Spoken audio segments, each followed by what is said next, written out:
시기의 중요성은 알려졌지만 이것을 어떻게 합리적으로 실행해 나갈까 여기에 대해서는 아직까지 정립이 안 된 것 같습니다. 이번 시간부터 식이요법에 대해서 하나씩 설명해 드리고자 합니다. 질병의 예방과 치료를 위해서 먹는 음식을 메디시널 푸드라고 합니다. 우리나라 말로는 약용 음식 그 정도 되겠죠. 외국의 의과대학에서는 이 메디시널 푸드에 대해서 연구하고 강의하는 학과목이 개설되어 있습니다. 그 정도로 이제 발전이 되어 있는데 우리나라 의사들은 아직까지 여기에 대한 관심이 없죠. 일단 의과대학에서 식이라든지 영양에 대해서 공부하는 과정이 없습니다. 그래서 환자와 의사 사이에 자꾸 오해가 생기고 불신이 생기는 것 같습니다. 저도 의사지만 의사들이 식이요법에 관심이 없는 데에는 역사적인 배경이 있습니다.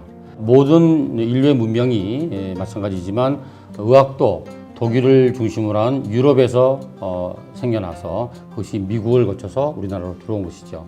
예전에는 질병을 어떻게 치료했냐면은 음식, 약초, 열, 빛, 명상, 운동 이런 자연적인 치료법, 자연의학으로 치료를 한 것이죠. 그래서 지금도 유럽이나 미국이나 남미나 이런 데는 자연의학이 현대의학과 같이 공존하고 있습니다. 그래서 미국이나 이런 유럽 같은 데에 자연의학을 하는 의사들을 ND라 그래요. 내추럴 닥터, 자연의사라 그래서 정규 3년제 학교를 나와야 됩니다. 근데 우리나라는 이게 없는 것이죠. 영혼의 힘을 가진 주술사? 아니에요. 그런 건 아니고 ND라는 거는 미국의 3년제 정규 대학 과정이에요. 거길 나와야지 ND가 돼요. 근데 주술사들은 내가 알기로는 음식으로 치료한다기보다는 어떤 영적 파워, 믿음 이런 거로 치료하지 않았나. 신의 도움을 받아서. 그래서 주술사하고는 좀 ND들이 기분 나쁠 것 같은데요. 그쵸. 우리나라 치면 무당이 그런 거 있잖아요.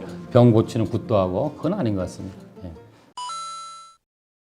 인류가 지구상에 존재하는 순간부터 질병도 함께 나타나기 시작한 것이죠. 그래서 예전에 이제 많은 자연의학적인 치료 방법들이 있었고 지금도 사용되고 있는데 그렇다면 현대의학적인 이 화학적으로 합성된 약을 언제부터 썼느냐? 사람들은 굉장히 오래된 줄 알아요. 그러나 인류 최초의 합성된 약은 몰핀입니다. 그게 1805년이니까 이제 한 200년 된 것이죠. 그 다음에 페니실린, 아스피린 같은 약이 나오기 시작했고 암 환자들이 쓰는 항암제가 전 세계적으로 널리 사용된 거는 1980년대, 이제 한 4, 50년밖에 안 된 겁니다. 항암제의 역사를 보면은 옛날에 나치 시대에 나치들이 이제 유태인들을 대량 학살할 때 살인가스를 써서 이제 독살을 했잖아요. 그러고 나서 이제 해부를 해보니까 이 사람들이 혈액 속에 백혈구가 다 떨어져 있는 거예요. 그렇다면은 이 가스를 이용해서 백혈병을 치료할 수 있겠다.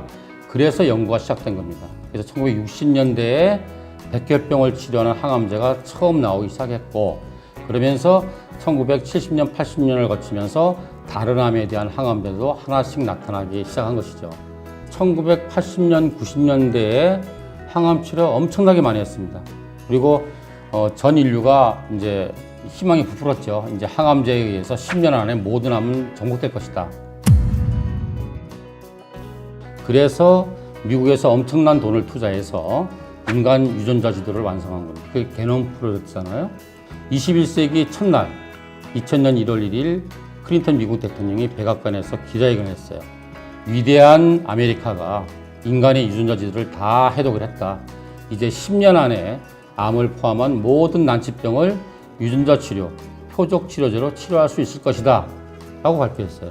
그래서 2003년 타임지 표지가 뭐냐? DNA 미스터리를 알아놨다. 이제 모든 게 끝났다라고 썼어요. 그래서 2010년 타임지 표지는 바뀌었어요. 그게 아니었다.